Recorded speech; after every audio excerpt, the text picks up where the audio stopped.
ఒక చిన్న గ్రామంలో కబీర్ అనే బాలుడుండేవాడు. అతను తెలివైనవాడే కాని ఒక పెద్ద సమస్య ఉండేది. దృష్టి సారించడం అతనికి రాదు. అతని మనసు ఒక ఆతృత పక్షుల ఒక ఆలోచన నుండి మరొక దానికి ఎగిరిపోతుండేది. చదవడం మొదలుపెట్టినా లేదా ఏదైనా ముఖ్యమైన పని చెయ్యాలనుకున్నా కొద్దిసేపట్లోనే ఆటలు లేదా ఇతర విషయాలతో దృష్టి మళ్లిపోతుండేది. చదవడానికి కూర్చుంటే ఫోన్ గురించి లేదా స్నేహితుల గురించి ఆలోచించేవాడు. కబీర్ తండ్రి తరచూ చెప్పేవాడు, బాబూ, నీ మనసు ఒక అల్లరి గుర్రంలా ఉంది. దాన్ని నియంత్రించకపోతే అది నిన్ను తప్పుదారిలోకి తీసుకెళ్తుంది, కానీ దాన్ని నియంత్రిస్తే నిన్ను ఎక్కడికైనా తీసుకెళ్తుంది. కానీ కబీర్ దాన్ని పెద్దగా పట్టించుకోలేదు. ఒకరోజు గ్రామానికి వచ్చిన గురూజీ అనే జ్ఞానవంతుణ్ణి కబీర్ తండ్రి కలిసి తన కొడుక్కి ఉన్న సమస్యను వివరించాడు. గురూజీ చిరునవ్వుతో ఒక చిన్న గ్లాసు నీరు ఇచ్చి అన్నారు, ఈ గ్లాస్ పట్టుకొని నా తోటలో ఒక చుట్టు తిరుగు, కాని ఒక్క చుక్క నీరు కూడా పారిపోకూడదు. చూసేందుకు సులభంగా అనిపించింది, కాని కబీర్ నడుస్తుండగా పక్షులు కిలకిలలాడాయి, ఆకులు గాలికి మోగాయి, పిల్లలు నవ్వుతూ ఆడుకున్నారు. ప్రతిసారి అతను చుట్టూ చూసినప్పుడు నీరు చిందిపోయేది.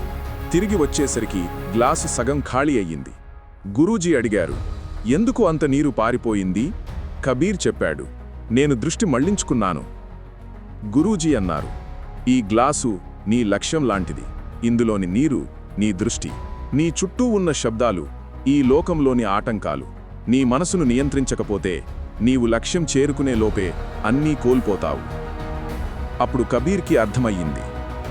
ఆ రోజు నుండి చిన్న చిన్న మార్పులు మొదలుపెట్టాడు. ప్రతిరోజూ ఒకే సమయానికి లేవడం, ఫోన్ వాడకాన్ని తగ్గించడం, ఏ పని చేసినా పూర్తి మనసుతో చేయడం. ప్రతి ఉదయం కొద్ది నిమిషాలు ధ్యానం చేయడం మొదలుపెట్టాడు, తన మనసును ప్రశాంతంగా స్థిరంగా ఉంచడం కోసం. మొదట్లో కష్టం అనిపించింది, కానీ ప్రతిసారి మనసు ఎక్కడికైనా వెళ్ళినా దాన్ని మళ్లీ పనిపైకి తీసుకురొచ్చేవాడు. రోజులు వారాలయ్యాయి, వారాలు నెలలయ్యాయి. కబీర్లో మార్పు మొదలయ్యింది. అతని జ్ఞాపకశక్తి పెరిగింది, మార్కులు మెరుగుపడ్డాయి. 1 సంవత్సరం తర్వాత జాతీయ స్థాయి పోటీ జరిగింది. తక్కువ సమయంలో కఠినమైన ప్రశ్నలు పరిష్కరించాలి. కబీర్ కూడా పాల్గొన్నాడు. ప్రశ్నలు క్లిష్టంగా ఉండి చాలామంది విద్యార్థులు గందరగోళానికి గురయ్యారు. కానీ కబీర్ మాత్రం ప్రశాంతంగా ఒక్కో ప్రశ్నపై దృష్టి పెట్టాడు, గురూజీ చెప్పినట్లే గ్లాస్లోని నీటిని కాపాడినట్లుగా. ఫలితాలు వచ్చేసరికి కబీర్ విజేతగా నిలిచాడు.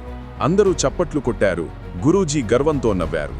కబీర్ నిరూపించాడు, నియంత్రిత మనసు అనేది ప్రతిభ కన్నా, అదృష్టం కన్నా, తెలివి కన్నా శక్తివంతమైనది. ఆ తర్వాత కబీర్ తన గ్రామంలో తన మనసును జయించిన బాలుడుగా ప్రసిద్ధి పొందాడు. ఈ కథ విన్న తర్వాత నీలో కూడా చిన్న మంట చెలరేగితే దాన్ని ఆర్పివీయకు. ఈ వీడియోను లైక్ చేయి, అవసరమైన వారికి షేర్ చేయి. ఇంకా ఇలాంటి ప్రేరణాత్మక కథల కోసం సబ్స్క్రైబ్ అవ్వండి. నీ విజయ యాత్ర మొదలవుతుంది నువ్వు నీ మనసును నియంత్రించాలని నిర్ణయించే క్షణం నుంచే.